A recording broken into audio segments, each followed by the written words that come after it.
Hey, Adam, Geez, one why, thing. why do you think they're called bumpers, Gary? I don't know. Because they come at the beginning, at the end, like bumpers. Alex, you're a marketing guy. Do you like that design behind Paul? Does that sweet logo thing look pretty cool to you? Hey, I forgot to hit the record button. Yeah, that's really professional, isn't it? Well, this is a professional podcast.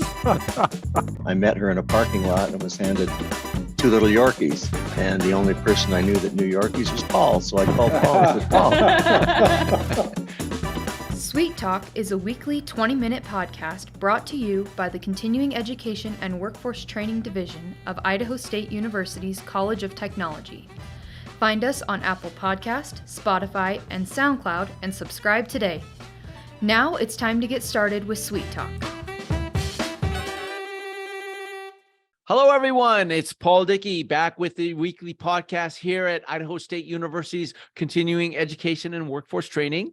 Welcome to our podcast, Sweet Talk. And as always, joining me is Gary Salazar, our director. Gary, how are you doing today? Hey, good morning, Paul. I'm doing great. Thank you for the introduction. You're sounding wonderful, and we're here again on another Friday here in Pocatello, Idaho, and having a good morning with this. So we have a great guest, but let's go ahead and get around to our other partner, Angela. Angela is our communication guru.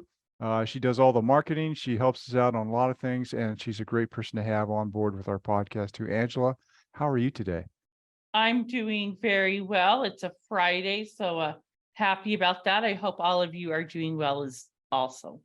Yeah, Yes. very, very cool. Yeah. Yeah, most Hey, of our listeners know that we record on Friday, and so that's why we're always kind of super energetic and stoked to do these because we know we're just about at the weekend. Yeah. Yeah, and with this particular podcast today, I mean, we have a very special guest on. His name is Greg Bastian, and Greg and Paul and I met maybe a month or so ago, and we talked a little bit about cybersecurity and a program that he's got here. And we thought this would be a very, very interesting and wonderful meeting to bring to the community out there, talking about cybersecurity, which is one of the hot topics in our country today. And he's got a lot of expertise in that. Greg Bastian, welcome to our podcast. I'd love to have you on board. Very briefly, for those of you who don't know anything about it, he's going to explain what he does out of Idaho Falls. He works for a fantastic agency. I'll let him say what that is. But he is an IT specialist, and he runs the Industrial Control Systems Cybersecurity Program. And it involves training, which is right up our alley too. Greg, welcome to our Sweet Talk podcast. Glad to have you here. How are you doing? Thank you very much. Really glad to be here. My name is Greg Bastian. I work for an organization called Cyber Defense Education and Training. That organization is within the Cybersecurity and Infrastructure Security Agency, otherwise known as CISA. And CISA is the newest agency within the Department of Homeland Security. Wow. And what I do is I run the Industrial Control System cybersecurity training programs right here out of Idaho Falls. Oh, Wow, that's cool. When you say you run the program, are you talking about you're running a program out of Idaho Falls that goes nationally, or is this a regional program? So actually, it's a global program. We have a class starting an in-person class that starts on Monday. We have 12 students from the UK, 5 students from Australia, 2 from Indonesia, 1 from American Samoa, 1 from Fiji, and then the balance of the class is domestic students. Oh from my Wow. gosh, we that's Wow. literally have incredible. people come in Okay. from all around the world for these courses. Okay, so Greg, why the demand? Why do you get an audience from all over the globe coming for these classes? Well, so first of all, our classes are available in a variety of different formats, and the classes I'm talking about clearly are the in-person training, and I'll get into all of the different types. But the big draw about this program is it's we kind of refer to it as the immersive Disneyland experience. It's when you come into this program, we have a few days of ramp up, of training, of providing people these sort of necessary skill sets, and then the last day of the course, essentially, one, we call it the red blue exercise. About a quarter of the class is the red team. They're the attackers. And the remaining three-quarters of the class is the blue team. They're the defenders. But it's not a standard sort of red blue exercise. The defenders are actually running a chemical company, an international chemical company, and we have a complete facility. So if you're working on the control systems and you're mixing chemicals, or you're in the distribution area, or you're in the supply system, you're actually running those systems. And we have those systems right there. So if there's a spill or there's a failure, alarms go off and things happen, and all of this excitement occurs. However, you could also be running the firewalls, or you could be running the intrusion detection sensors, or you could be in management, or you could be running the payroll systems, or the database servers, or the web servers, or the mail system. Everything is there. Everything that you would need to run an international chemical company is there. So the Oh, students wow. come in and they actually are working, and they know they're under attack. But it's So is the reason why you have all these departments is because any department could be attacked? So everything is interconnected, and the whole idea. If I can back up just a step Sure. here. So as I said, it's industrial control system cybersecurity training. So if you break the industrial control systems down, essentially you have information technology on one side, and you have operational technology on the other side.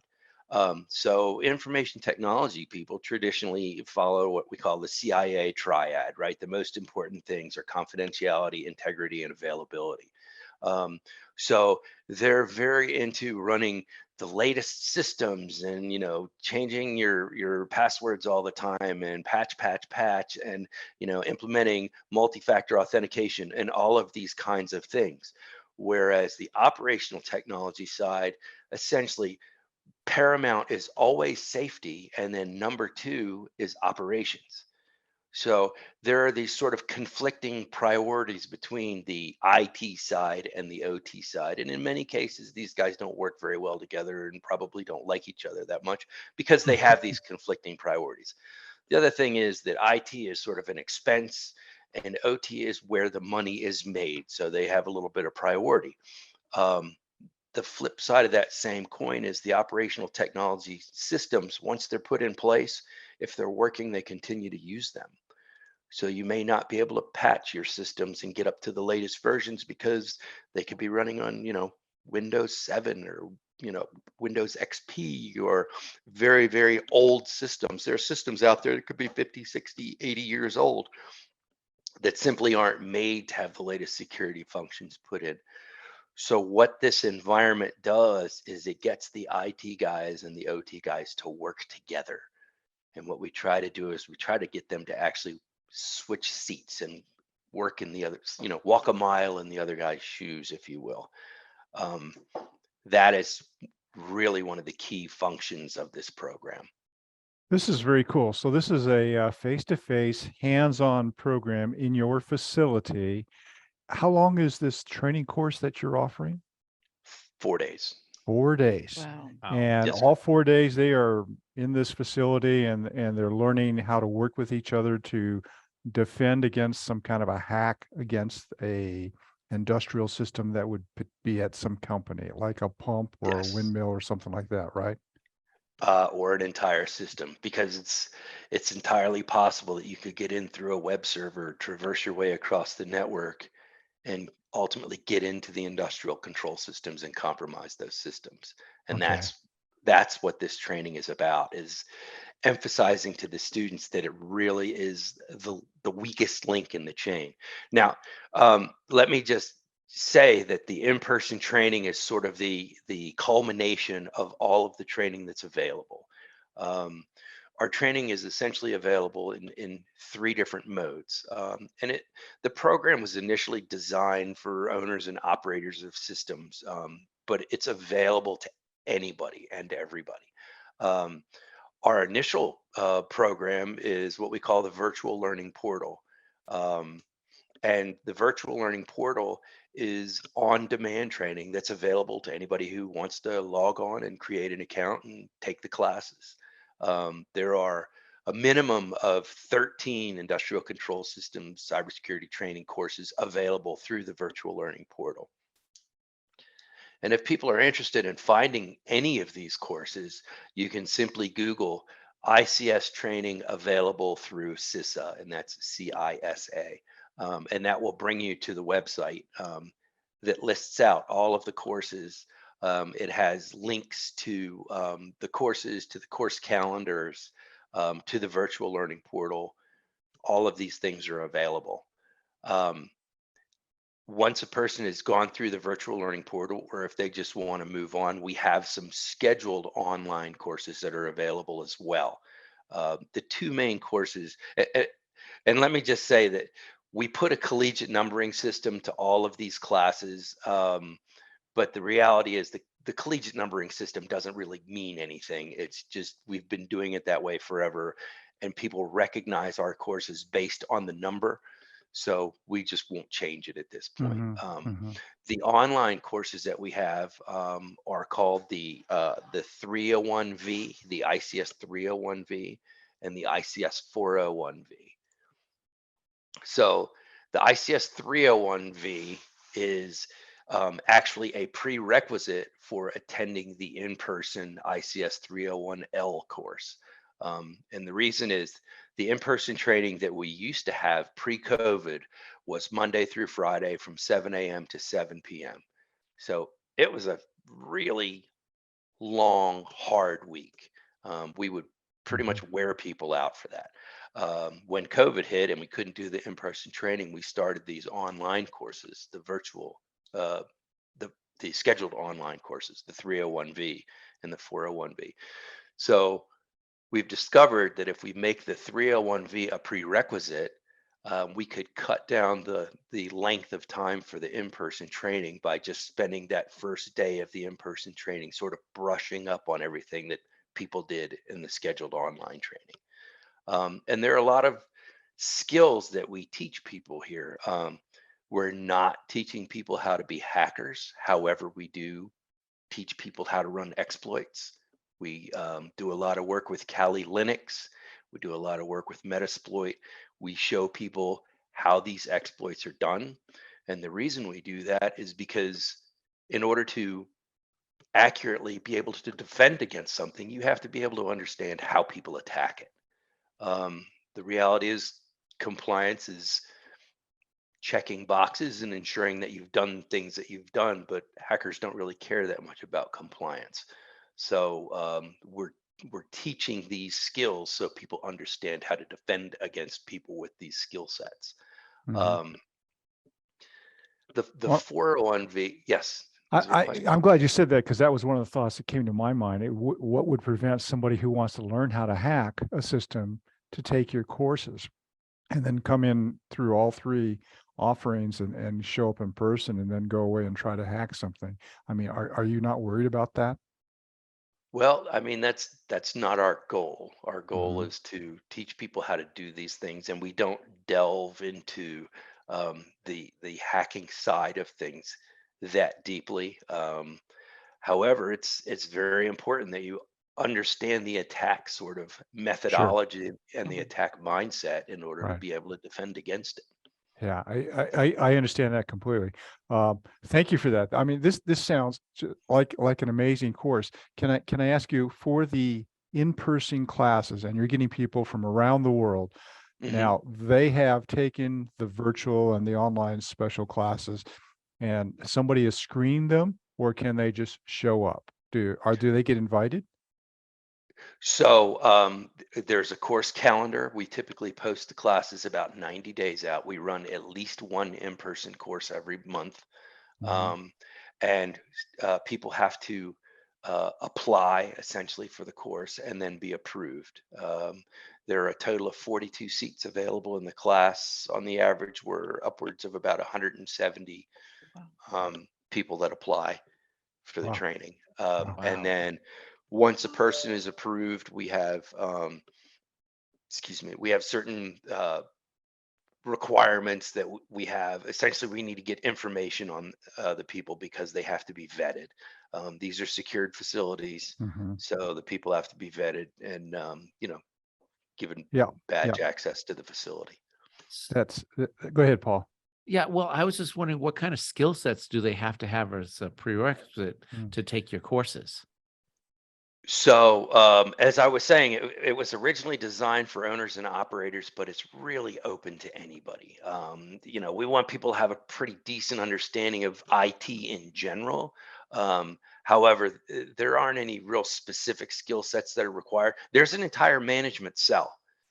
So, within the blue team, you could be the president of that facility. You could be the manager of that facility, which means that you'll be talking to corporate leadership on the phone and getting direction from them, and sort of working your way through the process and running your entire team. Hmm, hmm. Uh, and do you get like a very high level executives who come to your programs? Like I'm thinking of not just the IT guys, but maybe the CEO of a company or the chief of staff of a company. Do they also show up for this? On occasion, yes. Wow. This isn't really a new program. It's been running since about 2009. Wow. Mhm. We actually started it in the Shiloh Hotel in Idaho Falls. So, so Greg, do sometimes you just have people who take your course just because they're not even aware what type of attacks there are out there, and this just is something that will help them have a knowledge base of how they could be attacked? Absolutely. Yeah, Wow. yeah, and I think and correct me on this, but I think the tremendous potential for these kinds of attacks are not just centered on things like financial institutions. I mean, it goes into, in manufacturing industry, agriculture, things, anything that uses computers to drive controls that, like move plants, equipment around, valves and things like that. Am I right on that? It's just about any industry. Absolutely. And I would challenge you to name an industry that doesn't. It doesn't. Yeah. Right. Right. Right. It's literally everywhere. And we refer to it as critical infrastructure because we're not really focusing on a specific industry.